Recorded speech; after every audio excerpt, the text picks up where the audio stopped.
নমস্কার বন্ধুরা, আমি পুপু আর পুপুর রান্নাঘরের আর একটা নতুন পর্বে সবাইকে স্বাগত। আজ আমি বানাবো সম্পূর্ণ নিরামিষ ছানার পাতুরি। এটা তৈরি করা যেমনই সহজ, খেতে ততটাই সুন্দর। গরম ভাতে শুধু এই একটা পদ হলেই কিন্তু খাওয়াটা হয়ে যাবে। তো চলো দেখে নিই, কথা না বাড়িয়ে রেসিপিটা ঝটপট। নতুন বন্ধুদের অনুরোধ করব এরকমই নিত্য নতুন ও সুন্দর সুন্দর রেসিপি পেতে আমার চ্যানেলটা সাবস্ক্রাইব করে আমার পাশে থাকার জন্য বেল আইকনটা প্রেস করতে একদম ভুলো না। তাহলে আমি যে কোনো ভিডিও আপলোড করার সাথে সাথে নোটিফিকেশান তোমাদের কাছে সবার আগে চলে আসবে। আর পুরনো বন্ধুদের আমার সাথে থাকার জন্য অনেক অনেক ধন্যবাদ আর ভালোবাসা। আমি গ্যাস অন করে একটা পাত্র বসিয়ে দিয়েছি। ওর মধ্যে সামান্য 1 চা চামচ মতো জল দিয়েছি, যাতে দুধ দিলেই ধরে না যায়। তো এর মধ্যে দেখো এখন আমি 1 প্যাকেট মানে 500 ml দুধ দিয়ে দিচ্ছি। আমি এইটুকু দুধেরই করব, তো তোমরা যেমনটা করবে সেই রকম পরিমাণ তোমরা নেবে। তো আমি দেখো একটা 500 ml এর দুধ এর মধ্যে নিয়ে নিলাম, আর দুধটাকে ফুটতে দেব। আমি ছানা তৈরি করে নেব দুধটার থেকে। তো দুধটা কিন্তু ফুটে উঠেছে, আর আমি এটা ফ্লেম লো করে দিয়েছি। আর দেখো এর মধ্যে আমি 1 চামচ ভিনিগার দিয়ে দিলাম। আমি কিন্তু জলেও গুলিনি, এমনিই দিয়ে দিয়েছি। আর দিয়ে আমি গ্যাসটাকে এখন অফ করে দেব। তো তোমরা ছানা যেভাবে ইচ্ছা কাটাতে পারো, লেবু দিয়ে বা যেভাবে ইচ্ছা কাটাতে পারো। আমার কাছে লেবু ছিল না, সেই জন্য কিন্তু আমি ভিনিগার দিয়েই ছানাটাকে কাটিয়ে নিলাম। তো গ্যাসটা অফ করে দিয়েছি, আর এইটা এভাবে নাড়াচাড়া করতে করতে কিন্তু ছানাটা হয়ে যাবে। তো দেখো আমি অল্প একটু সময় এভাবে নাড়াচাড়া করেছি। ছানা কিন্তু হয়ে গেছে, বুঝতে পারছো। এই দেখো পরিষ্কার জল বেরিয়ে এসছে। এখন আমি ছানাটাকে ছেঁকে নেব, যাতে একদম জল না থাকে ছানাতে। সেইভাবেই আমি ছানাটাকে ছেঁকে নেব। তো সেটা আমি আর দেখাচ্ছি না। একটা কোনো পরিষ্কার ন্যাকড়ায় করে হোক বা ছাঁকনিতে করে হোক, যেভাবে হোক মানে ছেঁকে নিতে হবে। তো আমি একটা ছাঁকনি দিয়েই ছেঁকে নেব ছানাটাকে। ফিরে আসছি ছানাটা জল ছাঁকার পর। মিক্সির ছোটো জারটা আমি নিয়ে নিয়েছি, আর এর মধ্যে এখন আমি পোস্ত দেব। যেহেতু আমি অল্প করছি তাই পোস্তও খুব বেশি লাগবে না। এই চামচটা আমার 1 টেবিল চামচের সমান। তো আমি এখানে 2 টেবিল চামচ পোস্ত নিয়ে নিলাম। আর দিয়ে দেব একটা কাঁচা লঙ্কা।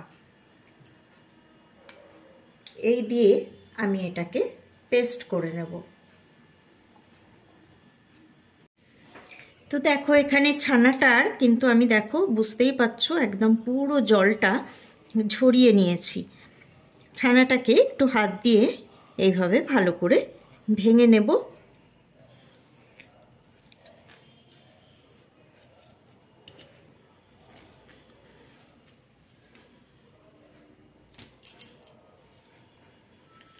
ছানাটা হাত দিয়ে পুরো ভেঙে নিয়েছি। আর এখানে দেখো আমি পোস্ত তো দেখেইছো কতটুকু নিয়েছি। পোস্তটা যে পেস্ট করে নিয়েছি সেইটা এখন আমি এর মধ্যে দিয়ে দিচ্ছি।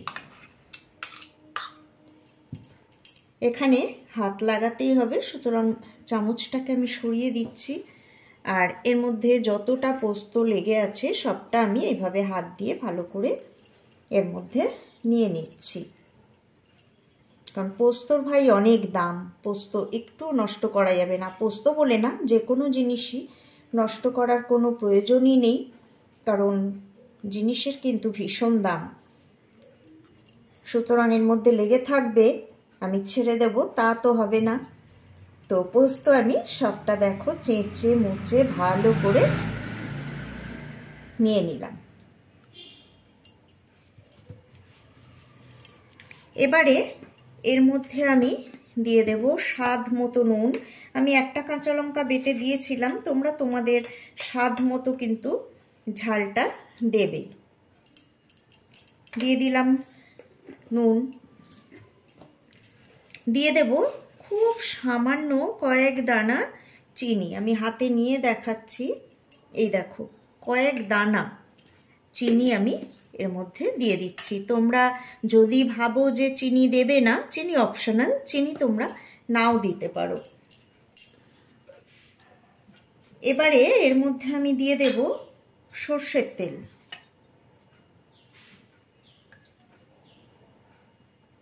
দেখো আমি কিন্তু আপাতত 2 টেবিল চামচ সর্ষের তেলের মধ্যে দিয়ে দিলাম। তো তেল আর আমি দেব না, এই দিয়ে দেখো এটাকে এবার ভালো করে ছানা, পোস্ত, নুন, চিনি যা আছে সব শুদ্ধ খুব ভালো করে মেখে নেব। ভীষণ সহজ একটা রেসিপি, নিরামিষ রেসিপি।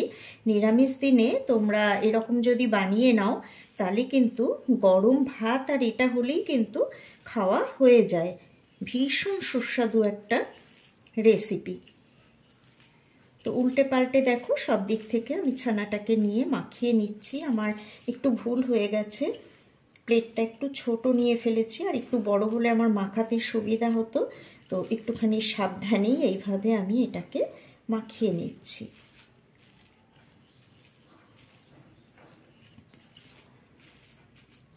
ব্যাস মাখানো কমপ্লিট। তেল যদি তোমরা বেশি খাও আর একটু দিতে পারো, তো আমি বেশি তেল খাবো না বলেই ওইটুকু দিয়েছি।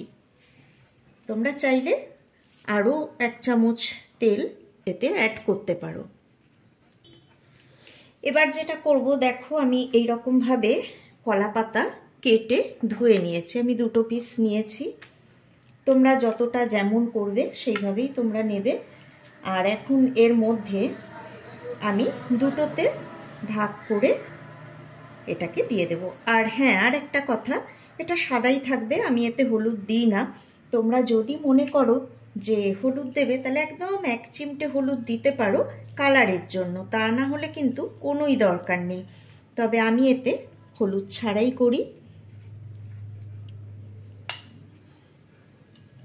এইভাবে দেখো 2টো পাতাতে আমি অর্ধেক অর্ধেক করে দিয়ে দিলাম।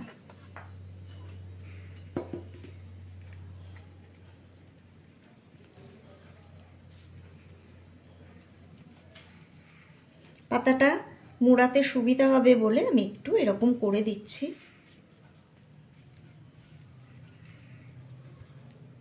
যাতে বেরিয়ে না যায়।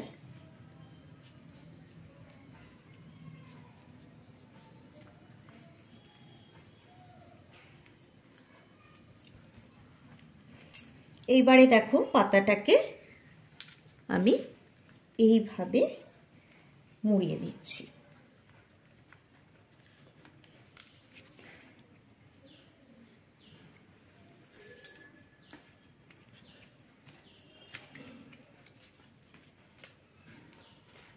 এইভাবে মুড়িয়ে দিলাম পাতাটাকে, আর একটা সুতো দিয়ে আমি এটাকে এভাবে পেঁচিয়ে দেব। আমি কোনো গিঁট মারছি না, যাতে খাওয়ার সময় খুলতে সুবিধা হয়।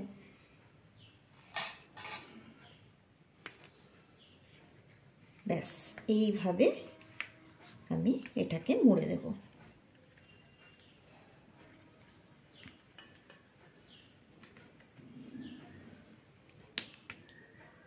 আমি কোনো গিঁট মারিনি, এইভাবে মুড়ে দিলাম।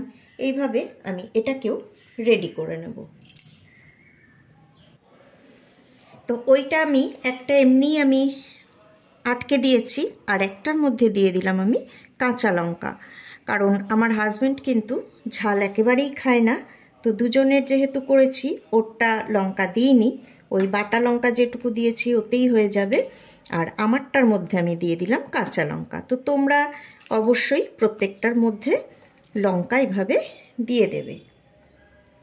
এইবারে আমি এটাকে পেঁচিয়ে দেব আগেরটার মতো করেই।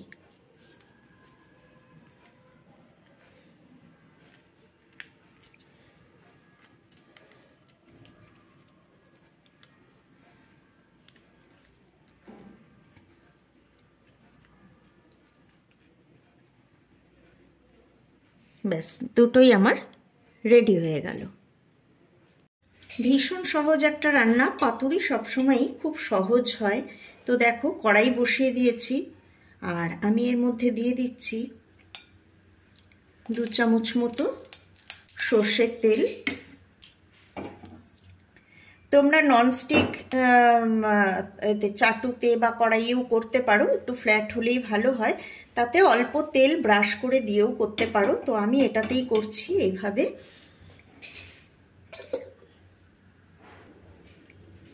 তেলটা ভালো মতো গরম হয়ে গেছে। এখন আমি ফ্লেমটা লো করে দিলাম।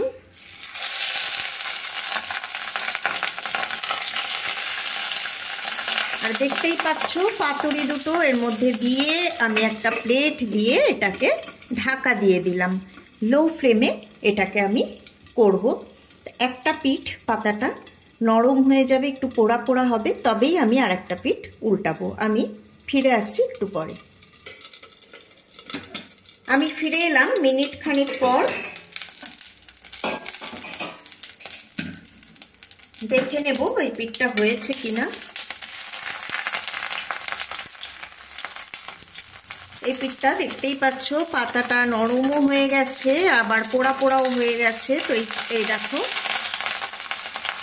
উল্টে দিয়ে আবারও আমি প্লেটটা দিয়ে ঢাকা দিয়ে দেব মিনিট খানেকের জন্য।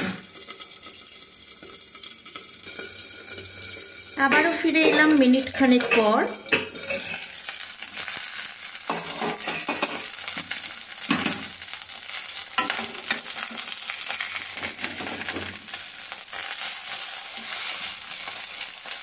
এই পিঠের পাতাটাও হয়ে গেছে, নরম হয়ে গেছে।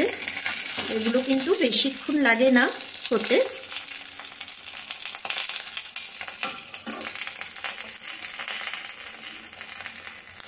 তো আমি আরেকবারও উল্টে দিলাম।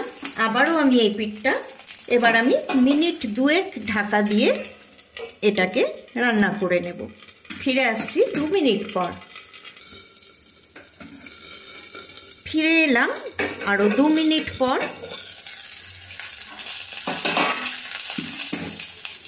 এখন কিন্তু আমার পাতুরি একদম রেডি।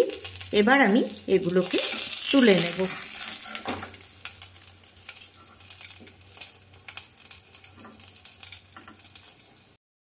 রেসিপিটা কেমন লাগলো অবশ্যই জানিও। আজকে এই পর্যন্তই। আবার দেখা হবে পরের পর্বে অন্য কোনো রেসিপি নিয়ে। সবাই ভালো থেকো, সুস্থ থেকো, সাথে থেকো।